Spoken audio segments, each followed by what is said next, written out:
Hello, Franklin. This is Phil. I can't even pronounce my name. This is Mayor Phil Kramer, and I am meeting with Chris Manstondrea, one of our election commissioners, who is going to answer some questions on for us about what's going on at the place where they're receiving the ballots.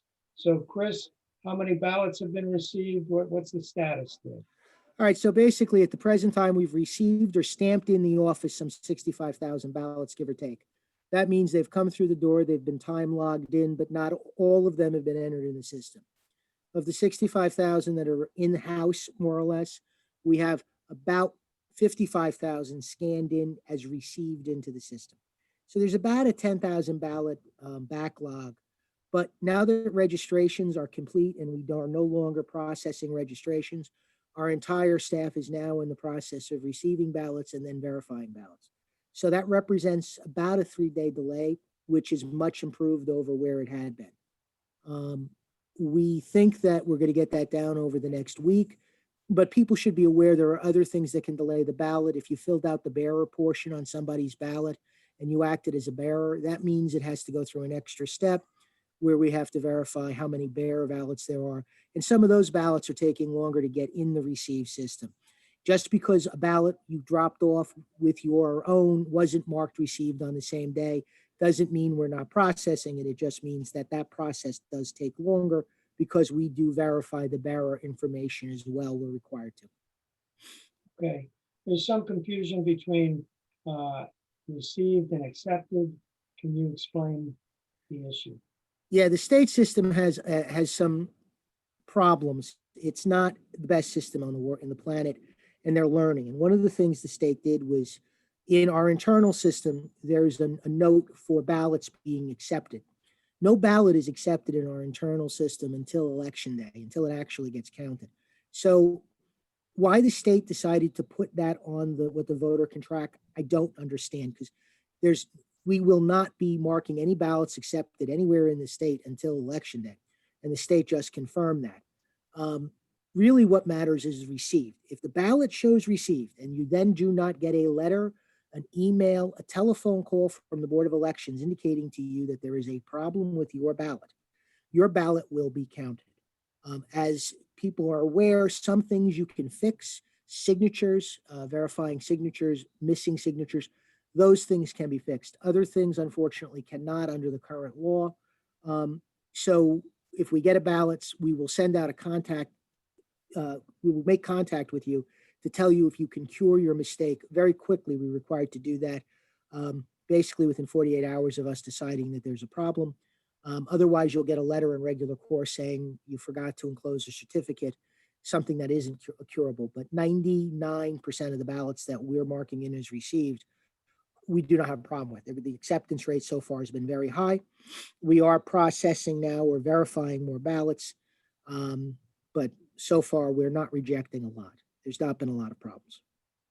So what if I put something in the ballot box on election day and there's a curable problem with it? Is it too late because it's election? No.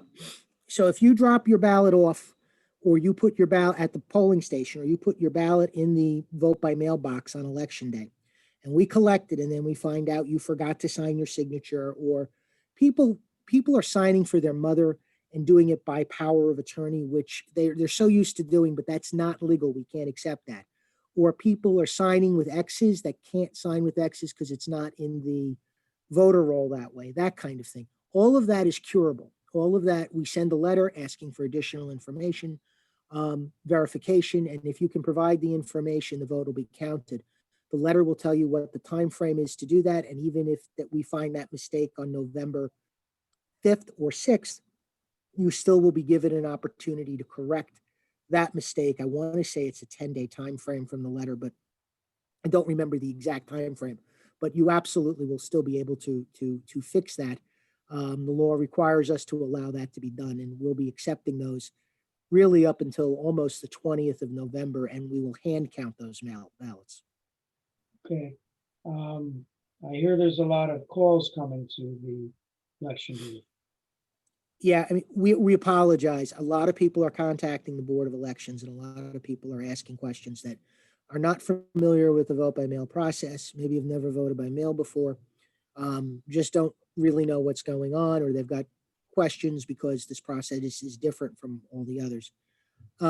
Unfortunately, we're getting about the same number of telephones, calls, emails that we would get on election day, presidential election day in a normal year, but we're getting that volume every day on top of processing 65,000 ballots to date. Now, if to give you a point of reference, during most presidential years, we'll process maybe 30,000 ballots. During the primary, we processed about 60,000 vote by mail, 55,000 vote by mail ballots total for the entire election. We estimate, based upon the fact we're now getting about 3,000 in a day, and we expect that number to go up, that we could easily have in excess of 120, 130,000 vote by mail ballots by election day. And that doesn't include what may come in the days after election day that are timely postmarked. That is creating a tremendous strain. The best way to contact the board, OPR, which is one of the county agencies, is taking telephone calls and trying to get answers for people. You can't get through to the board. I suggest there's an email for Jerry Majette there. He will pass on the email to the appropriate person, and emails are getting replied to as quickly as possible. That is really the best way. If you do have to call, just be aware that we're running a very high volume, and OPR is doing its best to keep up, but they don't have all the answers and often have to contact somebody at the board to get them the right answer. So it's a delay, and people are calling the clerk's office, which is appropriate if you have a ballot receiving problem, meaning you didn't get your ballot or you need a duplicate ballot, but the clerk doesn't count ballots. The ballots are going to be counted by the Board of Elections, and the ballots are received by the Board of Elections. So the clerk's office can't really help you. They will pass the information on to us, but you're better emailing Jerry Majette or contacting OPR, and that will get through to the right worker. Okay, and in the Yes, comments, patience. I'm gonna have those email addresses.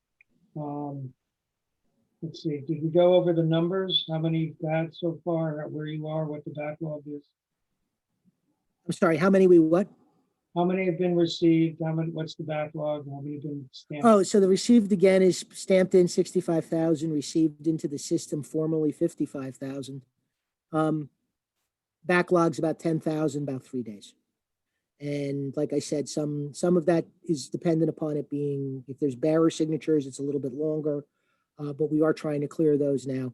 Like I said, the real problem was the registrations. We had over 15,000 basically new registrations, and a lot of them are duplicates, but they have to be processed by hand because the voter system, the DMV, if you renew your license, asks you if you want to register. A lot of people are already registered, but they create another registration, and we have to go through and make sure that you are registered. And if you're not, we got to make sure we get it in the system right, or we don't accept a second registration. So that system causes a lot of headaches. Okay. Anything else we should know? No, right now it looks like we're trending in the right direction. And if there are any problems, there is one other thing, and Franklin had a little issue, Hillsborough had a little issue. I'm hearing that maybe Branchburg does. These ballot receptacles are prone to sticking. In Franklin, people were telling me that and I went and looked at it, the insertion mechanism was stuck open if you push it too hard. If you come there and you see that, tap it, it'll pop right back down. It's a squeaky thing. We've oiled it, but it's mechanical. Hillsborough was the opposite. You had to push it a little bit to get it open. It seemed to be sticking shut if it bangs down too hard. So if you're in Hillsborough or Branchburg, give it a little bit of a shove. If you find it's not locked, they're not locked. They're open 24/7 till election day. If you can't get it open, just give it a push and it will pop right open. So those levers are a little temperamental because they're getting a lot of use. Okay. All right. Well, Chris, thank you very much. We'll do an update a week from now, and then maybe a little bit more frequently. All right, everyone, All right. please vote. Take care. Thank you. Bye-bye.